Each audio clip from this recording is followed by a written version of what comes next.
अस्सलाम वालेकुम वरहमतुल्लाहि वबरकातुहू। इत्तेहाद न्यूज़ में आप सभी का खैर मकदम है। किस इंतहा की जहालत होती है, इसकी एक और मिसाल बेलगाम जिला के अथनी अनंतपुर में देखने को मिली है। हासिल तला के मुताबिक अथनी में बाबा रामपाल का आश्रम है और यहाँ सितंबर 6 से 8 तक तकरीबन 20 लोग देह त्याग यानी कि खुदकुशी करने का फैसला वो ले चुके हैं। इनका कहना है कि बाबा रामपाल ने इन्हें स्वर्ग में मिलने का वादा किया है, लिहाजा ये तमाम अफराद सितंबर की 8 तारीख को खुदकुशी करने वाले हैं। इस खबर के बाद इंतजामिया के होश उड़ चुके हैं और ये तमाम झूठ फरेब और धोखा है कहते हुए इनकी जहनसाजी करने की कोशिश यानी कि इंतजामिया कर रही है। कुछ तस्वीरें कुछ वीडियोस आप स्क्रीन पर देख सकते हैं। बाबा रामपाल फिलहाल जेल में है और इसे उम्र कैद की सजा हो चुकी है। मुल्क के मुख्तलिफ इलाकों में बाबा रामपाल के आश्रम है और इसके हिमायती भी हैं। अक्सर रामपाल के भक्त ये कहते हुए देखने को मिलता है कि बाबा रामपाल उन्हें आकर मिलते हैं, जबकि रामपाल उम्र कैद की सजा काट रहा है। भक्तों का कहना है कि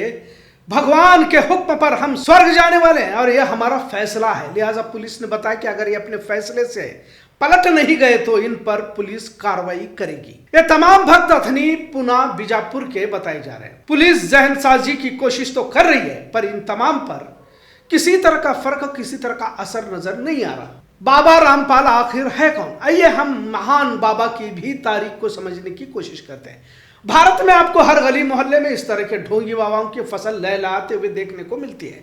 खैर, बाबा रामपाल एक जूनियर इंजीनियर था जो बाद में बाबा बन गया। खैर, धीरे धीरे इसने अपनी सल्तनत को वसी करना शुरू किया। मुल्क के अलग अलग जगहों पर आश्रम भी बनाए।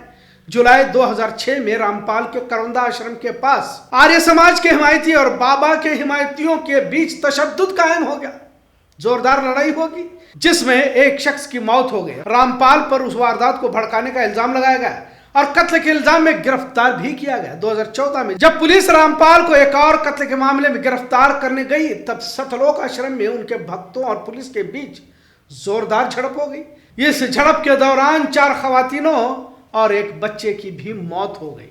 इन तमाम वारदातों के बाद रामपाल को कत्ल और जुर्म की साजिशों के लिए दोषी पाया गया। 16 अक्टूबर 2018 को अदालत ने इस बाबा को 4 खवातीन और एक बच्चे की मौत से जुड़े मामले में उम्र कैद की सजा सुनाई। इसके अलावा और भी सजाएं सुनाई गई जो एक साथ चलने वाली है। खैर, जहां मुल्क में आजकल एक अलग माहौल है, मदरसे मस्जिदों में गलत कामों के इल्जामात लगाए जाते हैं, वही ऐसे भक्त भी पाए जाते हैं किसी ढोंगी बाबा के कहने पर खुदकुशी करके स्वर्ग में पहुंचने वाले हैं। ऐसा नहीं कि मुसलमानों में बाबागिरी नहीं है, यहाँ भी कुछ हद तक देखने को मिलती है। आप तस्वीर में देख सकते हैं कि ये लोग जो बाबा रामपाल के पीछे लगे किस तरह के लोग हैं। एक आम लोग नजर आते हैं।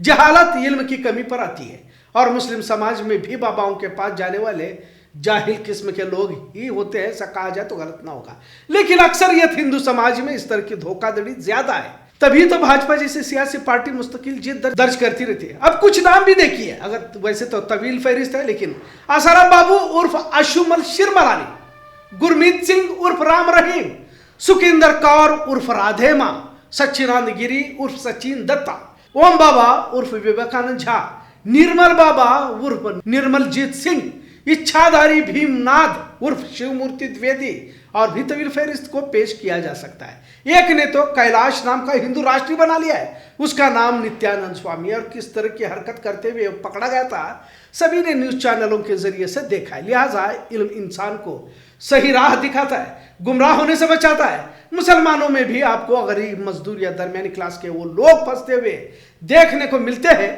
जो हकीकी खुदा को पहचानने से रहे और किसी ढोंगी फकीर बाबा के पीछे पड़ जाते हैं। अब इसे क्या कहा जाए जिनका खुदा खुद ही जेल में उम्र कैद की सजा काट रहा हो? इन्हें स्वर्ग में यानी जन्नत में जगह मिलेगी। जहां दुनिया तरक्की की राहें हमवार कर रही हो, वहां इस तरह की जहालत मुल्क की हकीकी तस्वीर को उजागर करती है। और ताज्जुब तो आपको ये सुनकर भी होगा कि ऐसे मुजरिमाना जहनियत के बाबाओं के आश्रमों में वजीर आजम तक जाते हैं। आप इस तस्वीर को देखिए, आसाराम के साथ आपको वजीर आजम नजर आएंगे और भी दीगर सियासी लीडर इनके पास जाकर इनका आशीर्वाद लेते रहते, क्योंकि जब तक अंधभक्तों की तादाद ज्यादा न होगी इनके लिए वोट बैंक मजबूत नहीं बन सकता। और इन्हें माशी सपोर्ट भी दिया जाता है, करोड़ों लाखों रुपए दिए जाते हैं जो जाहिर में नहीं बताए जाते, ताकि लोग असल हकीकत को पहचानने की बजाय इन बाबाओं के कदमों में पड़े रहे। एक बड़ी साजिश है जिसे समझने की कोशिश होनी चाहिए, पर बजाय जहालत कम होने के अब तो पढ़े लिखे जाहिलों की भी तादाद बढ़ रही है। अथनी के अनंतपुर के आश्रम में आप इस कुर्सी को देखिए, इस पर रामपाल आकर बैठेगा, इसे ख्याल करते हुए बार बार इसके पांव पड़ जाते हैं। बहरहाल जहालत का महज एक नमूना ही कहा जा सकता है। समाज में ऐसे सैकड़ों लोग हैं जो अपनी जानों को खो चुके हैं ऐसे बाबाओं के पीछे लगकर। इस साइंसी दौर में जहालत ही सियासी लीडरों की खुराक होती है और इस जहालत को खुद ही सियासी लोग जिंदा भी रखना चाहते हैं, फिर वो किसी भी समाज में हो। अगर हकीकी खुदाए मालिक खुदाए बरहक की पहचान होने लगे तो फिर कईयों की दुकानें तो बंद हो जाती हैं और दुनिया अंधेरे से निकलकर रोशनी की तरफ आती है। जब एक वाहिद दुनिया के चलाने वाले पालनहार की तरफ लौटते हैं, पर जिनकी आंखों पर पट्टी बंधी हो, इस तरह ही अंधेरों में भटकते रहेंगे, इतना जरूर। आज का मौजू कैसा लगा इस पर जरूर कमेंट करें। इत्तेहाद न्यूज देखने के लिए शुक्रिया। अल्लाह हाफिज। आपल्या मानव जन्म भेटला आहे, हा मानव जन्म भक्ती करून मोक्ष प्राप्त तरी भेटलेला आहे। मग ते पूर्ण परमात्मा सुद्धा रामपालजी भगवान जे आहे ते धरतीवर आलेले गुरु रूपामध्ये त्यांनी आपल्याला ज्ञान सांगितले। ते ज्ञान सांगितले, ते ज्ञान ऐकले आपण आणि आपल्याला त्याचं ज्ञान समजलं की बाबा या पृथ्वी काय आहे, धरतीवरती जे आहे आपल्या आईच्या गर्भामध्ये होतं, त्यात आम्हाला भरपूर कष्ट होतं।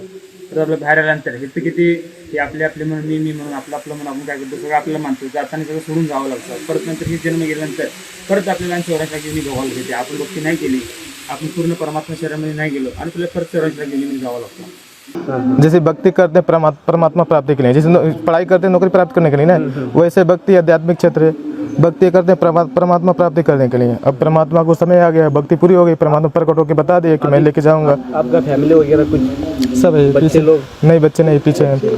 जो यहाँ से इच्छा हटाएगा प्रॉपर्टी कुछ नहीं, सब मतलब ये सब सच्चाई है। आप सब सच्चाई है, सब सच्चाई। 8 तारीख को मतलब सबको पता चलेगा क्योंकि भगवान प्रकट होकर बताए थे। ये जैसे संत रामपाल जी भगवान है स्वयं। कहाँ है? जेल में। हाँ, वो तो उनकी लीला है, लीला चल रही। खुद परमात्मा बोलते हैं, लेकिन ये जेल में क्यों है? वो परमेश्वर की लीला है, भगवान की लीला है। जैसे रामचंद्र आए थे, किसका लीला? किसकी लीला?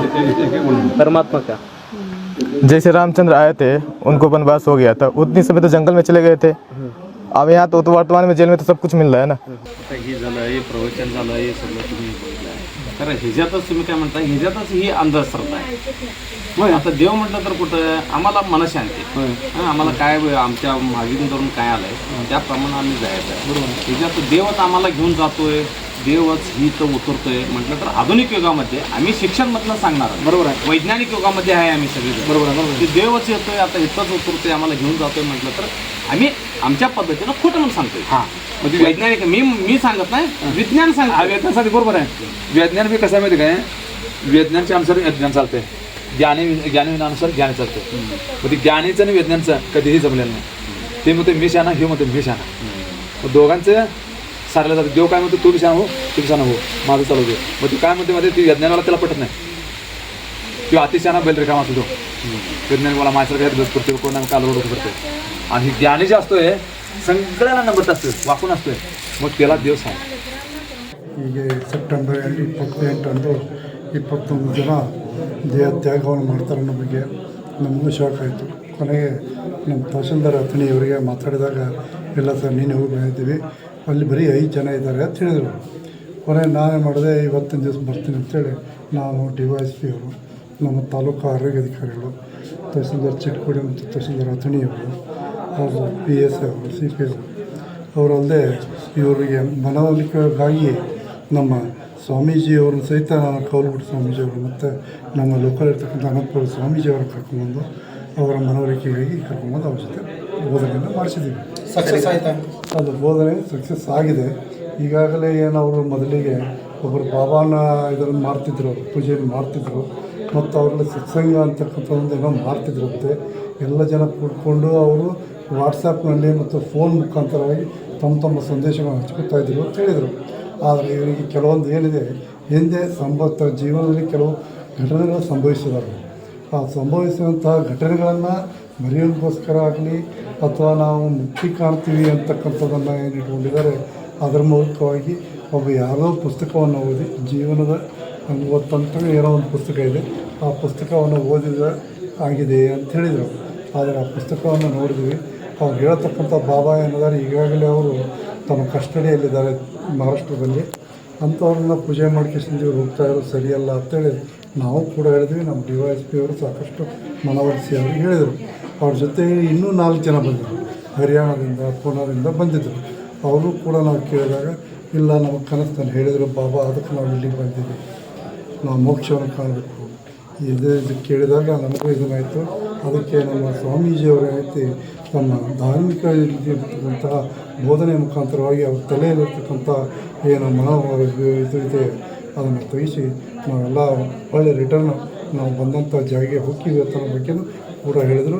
ಅವ್ರಿಗೆ ರಿಟರ್ನ್ ಹೋಗೋ ಬಗ್ಗೆ ವ್ಯವಸ್ಥೆಯನ್ನು ಕೂಡ ನಮ್ಮ DYSP ಅವರು ನಾವು ಕೂತ್ಕೊಂಡು ಮಾಡ್ತಾಯಿದ್ದೀವಿ. ಮತ್ತು ಇಲ್ಲಿರ್ತಕ್ಕಂಥವ್ರು ಏನು 4 ಜನ ಇದ್ದಾರೆ, ಅಲ್ಲಿ ಇರ್ತಕ್ಕಂಥ ತಂದೆ, ಒಬ್ಬ ಮಗ, ಶಶಿ ಮತ್ತು ಅವ್ರ ಹೆಂಡತಿ 4 ಜನ ಇದ್ದಾರೆ. ಅವ್ರು 4 ಜನ ಈಗಾಗಲೇ 15 ದಿವಸದಿಂದ ಯಾವುದೇ ಕೆಲಸವನ್ನು ಮಾಡ್ತಾಯಿಲ್ಲ, ಬರೀ ಏನು ಸತ್ಸಂಗ ಈ ಸ್ವಾಮೀಜಿಯವ್ರ ನೆನಪಿನಲ್ಲೇ ಇದ್ದಾರೆ. ಆದ ಕಾರಣಕ್ಕಾಗಿ ಅವರಿಗೂ ಕೂಡ ನಾವು ಈಗಾಗಲೇ ತಿಳುವಳಿಕೆ ಹೇಳಿದ್ದೀವಿ. ಮತ್ತು ಅದರಂತೆ ಏನೈತೆ ಅವ್ರದ್ದು ಪಕ್ಕದಲ್ಲೇ ಮನೆ ಪಕ್ಕದಲ್ಲೇ ಇರ್ತಕ್ಕಂಥ ಅವ್ರ ಅಣ್ಣ ಆಯಿತು, ಅವರು ಸಹಿತ ಸಾಕಷ್ಟು ಅವ್ರಿಗೆ ಮನವೊಲಿಸಿದರು. ಆಮೇಲೆ ಅವ್ರಿಗೆ ಮಾಡ್ತಕ್ಕಂಥ ಆ್ಯಕ್ಟಿವಿಟೀಸ್ ಬಗ್ಗೆ ಹೇಳಿದರು. ಅದನ್ನು ನಾವು ಇಟ್ಕೊಂಡು ನಮ್ಮ ಆರೋಗ್ಯ ಅಧಿಕಾರಿಗಳು ತಿಳಿಸಿದಾಗ ಇದು ಒಂದು ಮೇಲ್ನೋಟಕ್ಕೆ ಮನೋರೋಗ ಅಂತಕ್ಕಂಥದ್ರ ಬಗ್ಗೆ ಅವರು ತಿಳಿಸಿದರು. ಆ ಮನೋರೋಗಕ್ಕೆ ಏನು ನಾವು ಟ್ರೀಟ್ಮೆಂಟ್ ಕೊಡಬೇಕು ಅದನ್ನು ಸಹಿತ ಕೊಡುವಂಥ ವ್ಯವಸ್ಥೆ ಮಾಡ್ತೀವಿ. ಈಗಾಗಲೇ ಏನೈತೆ ಅವರಿಗೆ ನಾವು ತಿಳುವಳಿಕೆ ಹೇಳಿದ ಪ್ರಕಾರ ಮತ್ತು ಸ್ವಾಮೀಜಿಯವರು ನೀಡಿದಂತಹ ಬೋಧನೆ ಪ್ರಕಾರ ಅವರು ಒಳ್ಳೆಯ ವ್ಯಕ್ತಿಗಳು ಆಗ್ತಾರೆ ಅಂತ ನಾವು ಇಲ್ಲಿ ಹೇಳ್ತೀವಿ.